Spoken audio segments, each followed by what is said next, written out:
नमस्ते मेरे मोटर प्रेमियों। आप F1 के लिए जज्बा में सुन रहे हैं।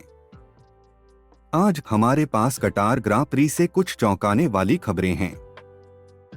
ओह, क्या पक रहा है एंजो?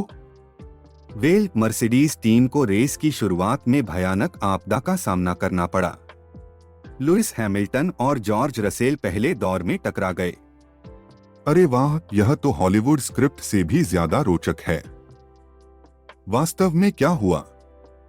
हैमिल्टन सॉफ्ट टायर पर टर्न 1 के बाहर से एक बहादुराना हमला करने की कोशिश की, जिसमें रसेल और मैक्स वर्स्टापेन शामिल थे, जो मीडियम टायर पर थे। लेकिन हैमिल्टन और रसेल के बीच मिलकर टकराव हो गया।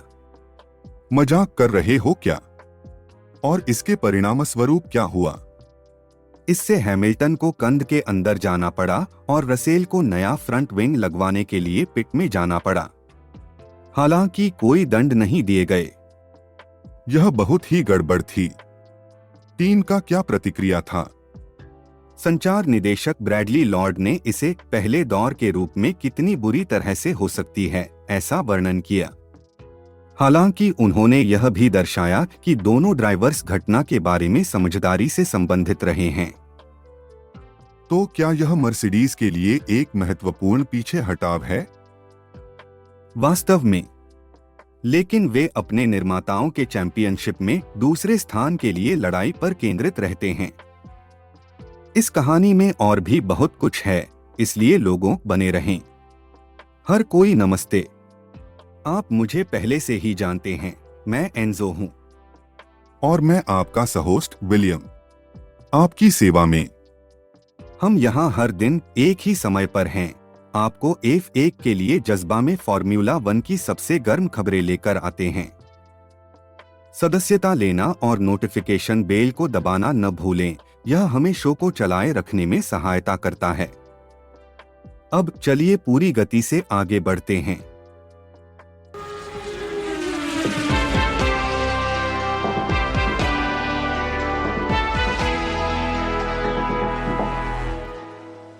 पता है, यह घटना मेरे सामर्थ्य को याद दिलाती है, जैसे एक डेजा व्यू की तरह।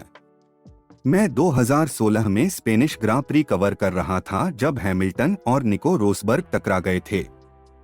अरे सच में? क्या आपने उसे भी पूर्वानुमानित किया था? वेल, मैंने दोनों ड्राइवर्स के प्रदर्शित किए जा रहे हमलावरानी रणनीतियों के बारे में कुछ चिंताएं व्यक्त की थी। आखिरकार कोई टक्कर बिना कारण के नहीं होती। हाँ, हमारे खुद के नोस्ट्रादामस हम तो है ना। अब वह थोड़ा कठोर है। मैं बस यह कह रहा हूं, संकेत थे। इन पैटर्न को प्राप्त करना मेरा काम का हिस्सा है। मैं सिर्फ मजाक कर रहा था, कोई नुकसान की इच्छा नहीं थी। ब्रैडली लॉर्ड ने निश्चित रूप से घटना की व्याख्या करने में काफी मुश्किलें झेली, खासकर जब टोटो वोल्फ अपने घुटने के सर्जरी से बाल बचाने में थे। वास्तव में यह एक कठिन स्थिति है। फिर भी टीम के पास इस तरह की टक्करों के साथ अनुभव है। क्या आप 2016 स्पेनिश ग्रां प्री को याद करते हैं, सही है ना? बिल्कुल, और हम सभी ने देखा कि उस टक्कर ने युवा वर्स्टापेन को रेड बुल के साथ अपनी पहली जीत हासिल करने के लिए दरवाजे खोल दिए।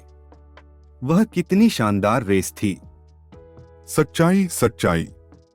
और लॉर्ड ने इस साझा दस्तावेज का उल्लेख किया, जिसमें रेसिंग की इच्छा है, जिस पर वे सभी सहमत हुए हैं। यह देखना बहुत रोचक है कि वे इन टक्करों से बचने के बारे में कितने सीरियस हैं। बिल्कुल, और स्पष्ट है कि वे वास्तव में टीम के पॉइंट्स स्कोरिंग को अधिकतम करने पर ध्यान केंद्रित कर रहे हैं, खासकर जब टेक्नोक्रेटर्स के स्थानांतरण में दूसरे स्थान के लिए लड़ाई अभी भी जारी है।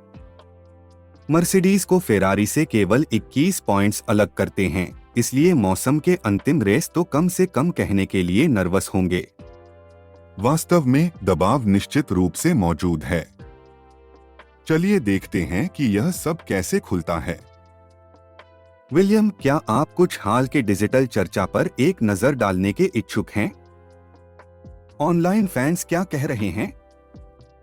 बिल्कुल, चलिए यहाँ देखते हैं।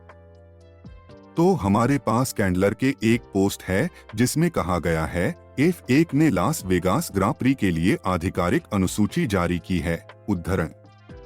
ओह, लास वेगास ग्रां प्री, यह सुनने में रोमांचक लग रहा है। फैंस क्या कह रहे हैं?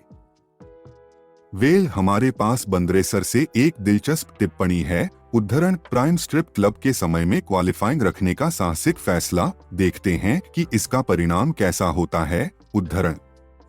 मुझे लगता है कि उन्हें यही आशा होगी कि ड्राइवर्स ट्रैक पर ध्यान केंद्रित रखें। वास्तव में और टिप्पणियों की एक श्रृंखला चल रही है। आइसहैंड जीनो ने उल्लेख किया है। उद्धरण। नहीं, अन्य रात के रेस लोकल समय के बाद 10 बजे के बाद कभी नहीं होते हैं यदि कोई रेड फ्लैग नहीं है। मेरा अनुमान है कि उन्हें सभी सत्र अभ्यास समेत रात को ही चाहिए ताकि दृश्यों के लिए। उद्धरण।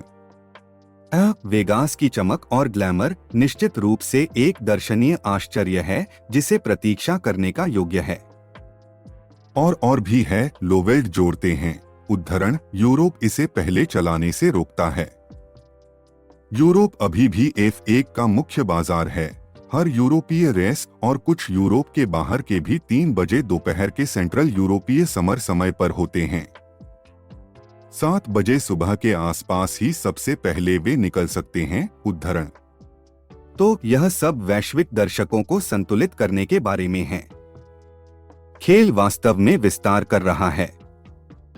रोचक दृष्टिकोणों के बावजूद आपको लगातार उन्हें जारी रखने की आवश्यकता है। अच्छा दोस्तों, यह हमें एक और रोचक एपिसोड के अंत तक पहुंचा देता है। F1 के लिए जज्बा का। हमने नवीनतम रेस में गहराई से खुदाई की है, रोमांचक क्षणों, रणनीतियों का विश्लेषण किया है और यह सब कैसे खुला।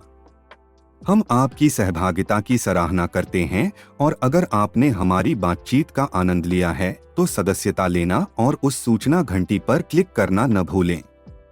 आपको हमारे आगामी एपिसोड्स में शामिल होना नहीं चाहिए। हमें सभी सोशल मीडिया प्लेटफॉर्म्स पर अपने साथी फॉर्मूला 1 प्रेमियों के साथ साझा करें और चर्चा जारी रखें। और याद रखें, हम हमेशा आपके स्क्रीन को हमारी जीवंत बातचीत से जगमगाने के लिए तैयार रहते हैं, हर एक दिन। इसलिए कभी भी सुनने का मौका न छोड़े। आने वाले हफ्तों में हमारे पास आपके लिए कुछ वास्तविक शानदार एपिसोड्स हैं। हम आपके समर्थन के लिए अत्यंत कृतज्ञ हैं और हम आपको फॉर्मूला 1 के हर मुद्दे पर और गहराई से चर्चा करने के लिए उत्सुक हैं। अगले एपिसोड तक फिर मिलते हैं। तो दोस्तों, याद रखें, अपनी सीट बेल्ट को बंद रखें और अपने इंजन को तेज करें। हम आपके जाने से पहले ही वापस आ जाएंगे।